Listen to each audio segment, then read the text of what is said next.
Okay, everyone, thanks for tuning in again to our live story. This is episode number 7, and it's probably going to be our most informative yet technical one yet, because we're going to go really deep into loose diamonds, and we're actually going to get into some rings after. So if you cannot see it so clearly on the Instagram live, we're going to have an HD video on YouTube shortly thereafter, so stay tuned for that. And I'm sure a lot of you at home today, it's a snowstorm on the East Coast, watching Netflix or doing whatever it is on your couch, so take a minute to tune in. This will be very helpful if you do plan on buying an engagement ring in the future, or any type of jewelry piece, because we're going to go into a lot of different things. And the theme of today is myths, dismissing diamond myths. So there's a lot of information out there on the web, on the internet, or you talk to your friend who bought an engagement ring and he thinks he knows everything after studying for a day, but really there's a lot of different untruths that should be uncovered out there, and we are going to try to go over a few of them today, relating to the cut of diamond, to clarity, and some other aspects of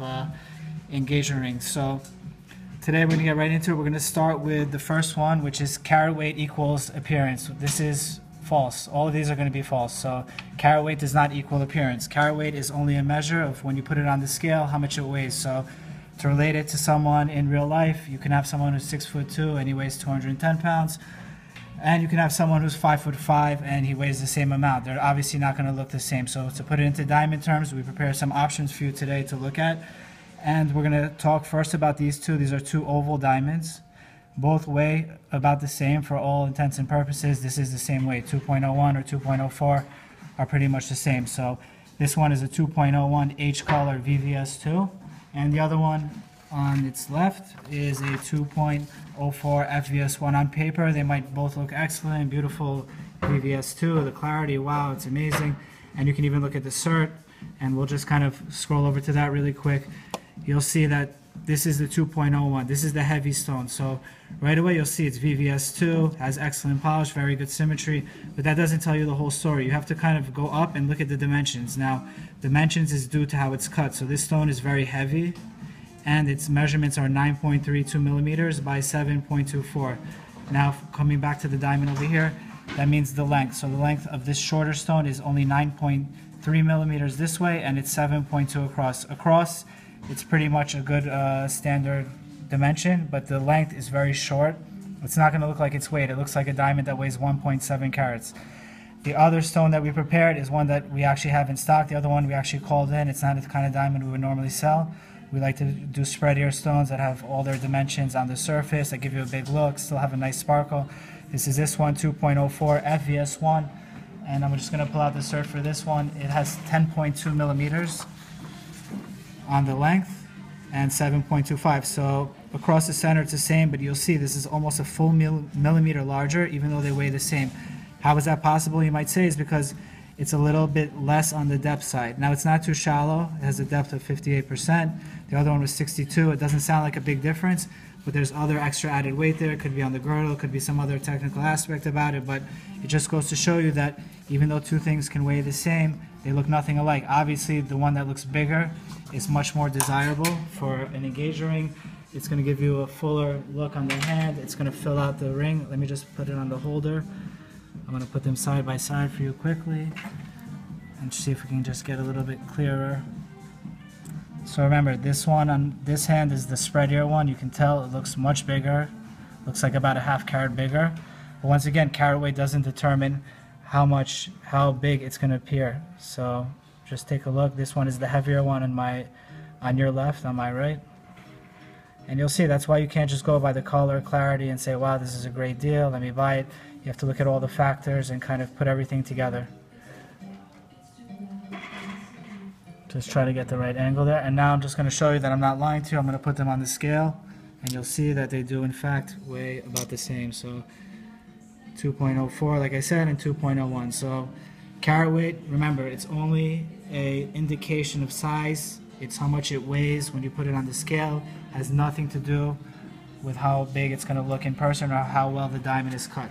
Next example, we're going to run right into cushion cuts. Similar kind of example. We have one example that is a heavier stone. This is a 2.01 GVS2, and then the one that's spreadier, a much more beautiful cut, is a 2.01 GSI1. Now, again, there's no question, this one looks much more lively, it looks bigger, it's going to look better in any ring you choose, and you cannot go by. The other one is the VS2. It's a better clarity grade, but it has nothing else going for it. So you have to kind of look at the whole picture. I'm going to put out the certs one more time here, and just to show you, this is the spread ear diamond. We call it spready, meaning it has a nice face-up dimension. 7.94 millimeters long and 7.22 across, which is really big for a 2 carat. Some people might mistake it for a 2.2 or a 2.3 carat, but again, you're not paying that price for that size diamond, but you're going to get something that looks like that without paying the premium of a larger stone.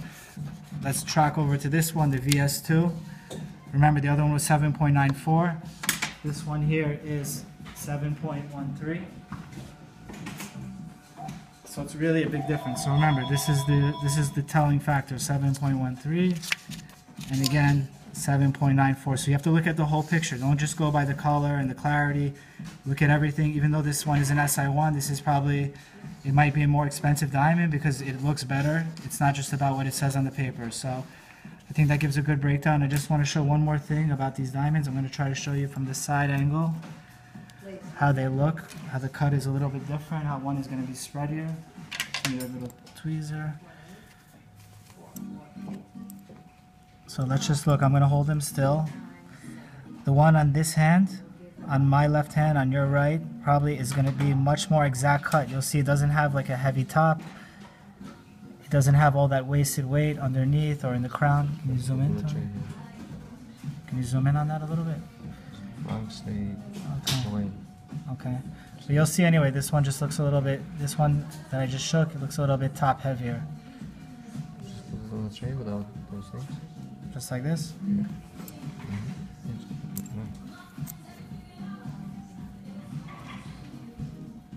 Everyone just hang in there, we're just trying to get this all aligned. These are very hard to handle, slippery. If they go flying, they get lost. So let's see if you can see now that this one is deeper, this one is much more exact cut, it's beautiful. It's things that you can learn on the certificate if you're an expert, but someone else might glance over that and go for the better clarity grade just because they want to say I have a VS2, but at the end of the day no one's going to notice that. They're going to notice the size and the cut, which is what you see right away. So it's good. Okay, so that's a pretty good example of that. We're going to move on. The next myth that we're going to dispel is right here, internet is always right. This is not true. When you go on some online websites, you look up some fancy shaped diamonds like ovals or cushions, you'll see a cut grade associated with it. Excellent, very good, good, fair, poor. But once again, this is not true. There is no cut grade for fancy shaped diamonds. Remember that. No cut grade for fancy shaped diamonds. It's something that needs to be seen in person and judged by the eye and a bunch of other factors. So going back to the heavy diamond over here, this is the 2.01 GVS2. As you'll see on the certificate, it says excellent polish, excellent symmetry. It doesn't say cut anywhere. It doesn't say ideal, signature ideal, or whatever that they decided to make up on all those websites in a ploy to try to get you to buy it. Remember, that's GIA. There is no cut grade anywhere it says on the certificate. It's good if the polish and symmetry are excellent. Once again, we saw that the polish and symmetry are excellent on this heavy stone, but it just doesn't have a nice sparkle. So having those things as excellent is only a guide indicator that it could be a really nice stone. It does not mean that it exactly will look like that. And just to segue over to round diamonds, you'll see on the certificate for a round stone, right there below the clarity grade, it says the cut. Right over there, cut grade excellent. That is not on any other fancy shaped diamond. And one more thing to talk about is that on round diamonds, there's no such thing as signature ideal, super excellent, crazy ideal, whatever they want to say. It does not exist. Excellent is as high as they'll go, GIA, because after that it becomes like splitting hairs between super excellent and excellent. So just keep that in mind. At excellent, that's the highest grade, and I'll just go over here back to the chart. This is from the GIA. This is the cut scale. Excellent, very good, good, fair, poor. This only relates to round diamonds. So just keep that in mind when you're looking online and you see an excellent cut thrown on a cushion cut or pear-shaped diamond. It's just their opinion. It's not fact. It's not GIA standard. And just something to keep in mind. And same thing for a round diamond. If you see super ideal, it doesn't mean anything. Excellent is the highest it goes. You don't need to have even better than that. You'll never notice with your eye, and it's no need to pay extra. Number 2, myth we're going to dispel today is that Si2 is not a good clarity grade. That is completely false, and once again, it depends on each diamond. When it comes to Si2 clarity, just show you on the chart really quick.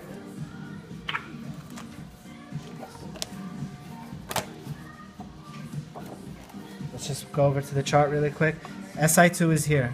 This is the clarity scale. We have flawless, VVS, VVS, Si, and then I1. Now, when GI grades a diamond, it's within a range, so there's not an absolute value that says Si2, and Si2 can be closer to I1, or it can be closer to Si1.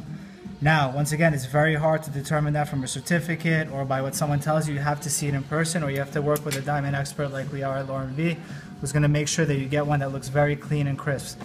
Now, the stone that we kind of prepared right now is a 3-carat stone. I'm going to put it on the holder. It's a G color Si2 diamond. This is a very good Si2. It has a very good spread. It's a beautiful stone. It's closer to an Si1. It's very crisp. It's very clean. The inclusions are white. They're scattered. There's no cloudiness. There's no haziness, which is what we're going to get into in the next slide. So I'm going to have Tony zoom in with this one on the zoom line. No black inclusions. No clouds. Look how clear it is. Even a VS2 or even a VS1 sometimes will have inclusions under a loop. This is an Si2, which is 3 grades lower. You're not going to pay the premium for VS quality, but you're going to get something that faces up just like it. And once again, people do not walk around with a microscope inspecting your ring. So if you want to save a little bit of money, I'm going to tilt it so you can see it. Si2, believe it or not. I know people might get scared of it. If you want to be even safer, do an Si1. But Si is totally fine. Last point. Now, we have 2 diamonds here. Both are... I lost this one. Let me get it back. Okay. Both are Si2 quality. Both are excellent cut. Both are GIA certified. Now, again, people tell you if something is excellent cut, no matter what, it's going to have the maximum amount of sparkle. That's another fallacy. It's not true.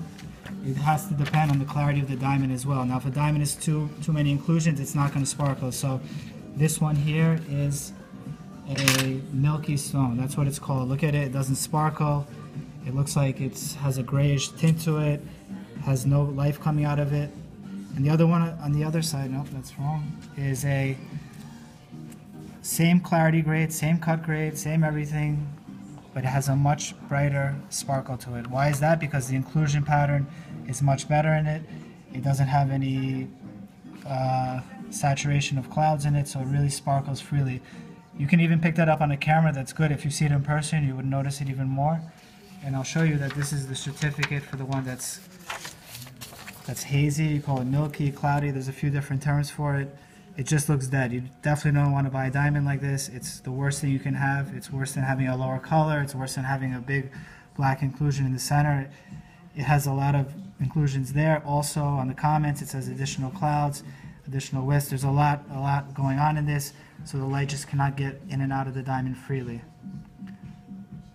On the other hand, the one that's sparkling next to it is also an Si2. It's an F color. Same thing, has an excellent cut, which is great, but it doesn't tell you everything. Inclusions are much better in this. If you can see it side by side, I'll just fold it over. This is a good Si2.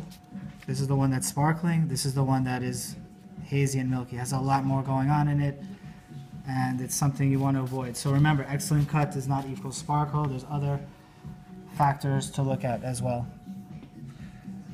So I'm going to take this away and we're going to move into some rings next. Just give us a second here, don't mind. And we're going to put out, these are all 1.5 carat diamond halo rings. Starting over here, and you'll see we have the pear shape, we have the round, we have the oval. Which two look the biggest to you? I would have to say from here it looks like these two, and I'm sure everyone would agree who's watching at home that the oval and pear, because they're elongated, so they take up more length on the finger, while the round stone is more compact, it's more precisely cut, so all of it is perfectly symmetrical throughout. So you're going to get a bigger look if you go for one of these shapes. So I'm just going to show you them on the hand so you get a little bit better reference. This is model number SOR 15387. And I'll put out some prices. I know people like to see that as well. These are all around the same price range. That's the pear shape ring. Look at that, it almost covers half of the top part of the knuckle. So really great finger coverage there. I'm going to pull out the round ring. It's beautiful as well if you love classic round. You're not concerned about the finger coverage as much as everyone else. And just try to hold it still, this shot, so we can see exactly. These are both 1.5 carat centers, both with halos around it.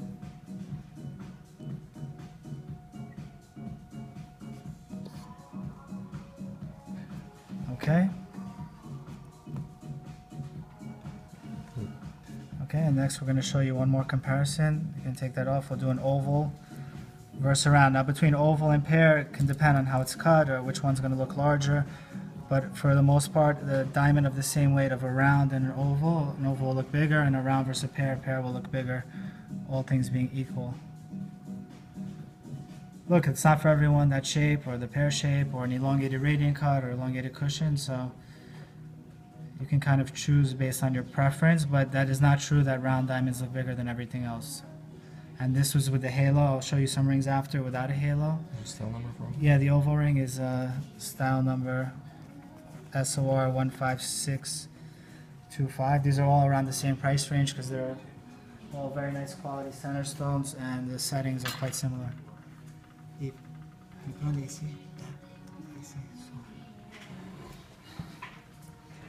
Okay, that's a good example. Let's show another example of rounds not being bigger than pear or oval. We'll pull out these rings here. This is a non-halo. Let's actually start by me showing you on my hand still, so you can kind of see everything side by side. You'll see they basically have, looks like almost the same width, but the pear shape is about twice as long. A 1.7 carat pear shape will have millimeter measurements of about 10.7 long, while a round stone of this size is approximately 7.6 millimeters, 7.7 millimeters, depending on how it's cut. Let's throw the oval into the mix. Again, the oval is going to be about 10 millimeters. Actually, no, this is a 1.7. It's about 9.8 millimeters long, compared to a round, which is 7.6. So you're getting much more finger coverage that way. It's a little slimmer, but sometimes you don't pick up on that when you're just looking at it quickly. So let's try on these rings again so you'll see them on the hand. We'll start with the oval one. This is model number SOR 14777, and we'll show it against the round ring. Model number SOR 16176. And just throw that on. Again, these are around the same price range in case anyone's wondering.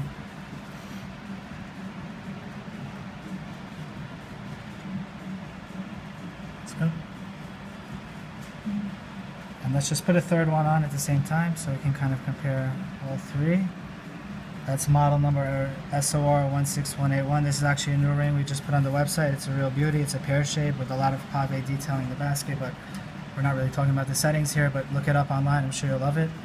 And you'll see the pear shape at 10.5 millimeters. It takes up a lot of length on the finger, and it's going to give you an illusion of a bigger diamond, even though they weigh the same. And actually, these two cuts, fancy shaped diamonds, are less expensive than round cuts, so you actually save a little bit of money there as well. So this is something to keep in mind.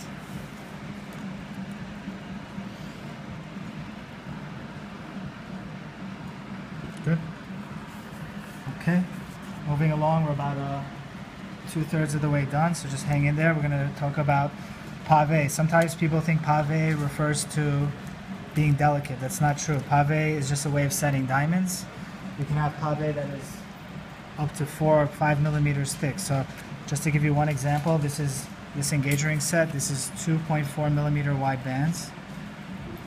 You can try that on. You can do larger PAVE bands. Doesn't have to be prong set. It's still PAVE. It's flat into the metal. And if you just hold it still from the profile, we can see that it is very low profile in the hand. The metal is scooped out, the diamonds are set in, and there's tiny little beads around each stone. So it is PAVE. Micro PAVE, on the other hand, is what you normally see from us. That's about that's under 2 millimeters. It varies, and it's very delicate. That's micro because they set it under a microscope.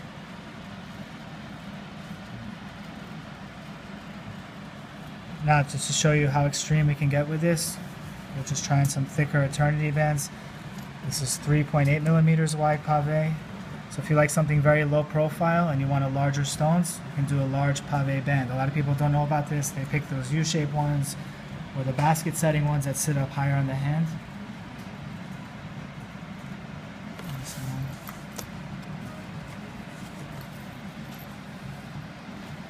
And then to show you one a different color gold, you can just stack them on, or maybe put on the other hand. This is 3.5 millimeters. Again, this is much thicker than you might expect from pave, but it can be done.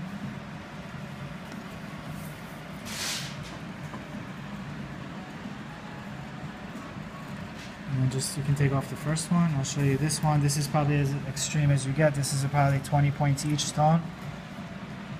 It's a special kind of pave. It's fishtail. You'll see like the etching on the side. There's a couple of different ways to do it. That's just one technique and the way of setting the metal. So remember, you can do as thin, not as thin as you want, probably just below 2 millimeters, and you can get up to 5 millimeters with these kind of rings. So even if you want to incorporate in your engagement ring, we can do that if you're on a really bold look. That's something we can take care of for you as well.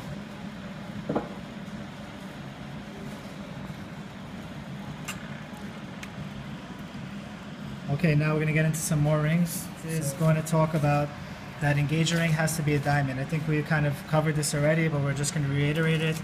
We've talked about moissanites a lot, and now today, we're not going to really show any today because you can check the last episode where we discussed it in detail. So we're going to talk about color stone rings. We're just going to go over a couple of popular ones: sapphire, yellow diamond, morganite, and some other varieties. So first up is sapphire. Sapphire is a precious gemstone. Comes in all colors of the rainbow. The color you might be most familiar with is a blue sapphire like this. We put it with one of our delicate micro pave settings.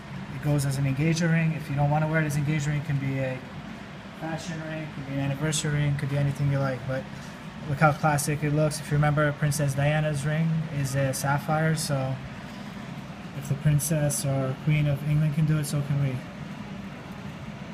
Also, this one has some cool detailing. There's some actually pave sapphire stones on the profile. Very different, and because this is a precious gemstone, it's not going to be, it's less than a diamond of course, but it's not going to be a fraction of the price. This kind of ring is going to fall into that price range. I think the price is actually on the website for this one, so you can look it up. 7,000 to 10,000. Oh, that was fast. Next, we're going to talk about diamond again. This is the only diamond one here. This is a colored diamond. This is a yellow diamond ring. Really pretty. Look at the sparkle, the contrast of the colors. This is a 3-carat light yellow cushion cut. This one's going to be more in that $12,000 to $15,000 price range. I think it's actually a little more than that. I think it's 15 to 20. So let me put this here. Again, we pair it with one of our micro pave designs. It becomes an engagement ring. If you put it in a big bulky setting, one of these color stones, it's going to look like a old-fashioned cocktail ring. So it really depends how you set them. All of these are with our popular. This is our cathedral double-edged halo design. Really beautiful detail on that one. And this is a natural diamond. All these stones that we're showing you are natural. Pretty. Okay, next. This is model number, I hope I'm not getting mixed up here. No, I did get mixed. No, that's good. Next, we're going to show you probably the most popular semi-precious gemstone that people are asking about. We've probably made over 30 or 40 of these in the past couple of years. This is a morganite stone. What is a morganite? Semi-precious stone. I think it's from the beryl family or garnet family. I have to double check on that. You can Google it. It's softer than most of the other stones. You have to be a little more delicate with it, but it has a beautiful color to it. That's really the main draw here, is that salmon color, peachy pink color that looks really good with the rose gold setting. This is a take on our RS63 design with a wrap underneath. And semi-precious stones are going to be less than the sapphire, so something like this is going to fall somewhere in that price range. I think closer to 3,000. It really looks pretty. I mean, this can be your second ring, can be your first ring, can be your third, whatever it is, it really works well. And you'll see the color is very soft, it's neutral, looks good on any skin tone. And when you put it with one of our delicate designs, it really is like the finishing touch on it. Perfection. Let's go quickly through these. We have a couple more rings left, so just hang in there. This is another morganite ring. This is a little bit more intricate design, a little bit more unique. It's an east-west halo design. Again, very beautiful, subtle pink color. And there's some other gemstones that you can get this color from. Maybe a light pink sapphire, which is probably going to be more expensive. So cost-effective wise, morganite is very good. It looks really beautiful. So that's in a two-tone rose gold setting, east-west design. Next up we have is, good with that one, okay. Another semi-precious stone, Savorite. Maybe nobody heard of this before. It's not to be confused with an emerald. It actually has a more of a brilliant greenish color to it, has more sparkle, has no inclusions. Emeralds do have inclusions, so that's what can make it Savorite stronger as well. So, and it is less expensive because it's probably not as rare as an emerald, but look at the beautiful finished product. This is a 5-stone ring in platinum, and I think this one actually sits flush with a wedding band. I don't know if I hope so. Let's check. Yeah, so that's another myth we can dispel, is that 3-stone rings can't sit flush with a wedding band. This is a perfect example of one that does, and you can go with a wider PAVE band as before. Very pretty. That's the half moons and then tapered baguettes after that. I had one more, but I'm just going to skip it because it's taking up a little bit too much time. Yeah. Last one we're going to get into. There's a lot more. We actually put a blog with a few more that we couldn't really show visually. So if you go on our blog, on our website, we have about 6 more other myths that we dispelled. The last one we'll talk about today is that, and we spoke about this one before as well, is that you always have to match your engagement ring. It's not the case anymore. Everybody wants something different. So if you went with something that's classic, like this design, radiant cut with a thin band, SOR 15747, you can try that on. You can do whatever you want with it. I pulled out 5 rings here, 5 different ones, and they all really look equally as well. It's really beauty is in the eye of the beholder. It depends what you like. Here, if you want to add a little vintage touch to it, you can do this bezel set rose gold that also adds color at the same time. Sits perfectly flush with it, and it spices up the look a little bit. If you do something matching, it doesn't have the same effect, and it can kind of just blend in with each other. It might get lost, so when you do a contrasting color... I'm sorry. Just trying to get all the angles on this one. Another option we can try with this ring, this is SOR 15747, is something with a thicker PAVE band, which I think actually looks really nice. Contrast again, it's all about contrast, creating different widths of diamonds, different kinds of sparkle. Probably usually wearing it behind it probably looks better, but just to save time, we'll do it in the front. You'll see it still sits flush. It's a low profile eternity band. And if Catherine feels like it, she can put it on her other hand, or you can not wear the engagement ring one day. It gives you a lot of versatility, whereas if you do a matching thin band, when you wear it by itself, it does get a little bit lost in the mix. So the thicker one will look good on its own. It looks good together. There's a lot of different ways you can go with it. They're all stackable. Yeah, you can add 2 on each side. We will show one more here, different ring. This is a halo ring. This is our invisible gallery style. Again, we're going to start with, let's try a 3-row band with it. I think that should fit. 3-row PAVE band. Look at that, that looks perfectly matching together. It sits flush. It looks like they were made to be together. No space, no gap, everything is seamless. Now if you want to add a little more color to the mix, we don't have to do rose gold, we don't have to do yellow gold, we can put a sapphire band, which is a vintage style as well. So the options are endless. We have about 200 different wedding band styles in store, so you know, once you have your engagement ring, you can look on our website, see what catches your eye, you can come in, try them on. You know, there's a lot of unlimited ways that you can go with this. And again, a lot of our engagement rings are meant to sit flush with the wedding band, so for that reason, it gives you a lot more versatility in choosing the wedding band you like. If it doesn't sit flush, it kind of throws everything off whack sometimes, so just something to keep in mind. And then here, if you want to stack them, we'll just do one last one, stacking. This will be the last segment of the day. There, you can add a little bulk to it. Also, it's nice when you stack them by themselves without the engagement ring. On the other hand, you know, you want to get that band after the anniversary, a push gift, or whatever the case may be, a holiday, birthday, anything you want. So always make it fun. Don't be boring. Don't do always what everybody else says or what you think your friends are doing or what this one does. Be unique, be your own, choose your own style, choose your own center stone. And also, just to recap, remember everything that we spoke about today. At laurenb, we try to walk you through the process of buying an engagement ring from A to Z. That's why we do not list loose diamonds on our website, because we feel that it doesn't show the whole story. So we pre-select them for you. We talk them over with you. We make sure to pick the ones that have the best SI2s, the best dimensions, the best price, the best quality, and at the end of the day, you'll walk away with the best engagement ring. So thanks everyone for tuning in. We will repost this on YouTube in the coming days with the link on Instagram, so you can watch it at your own leisure and learn as much as you can. Thanks again.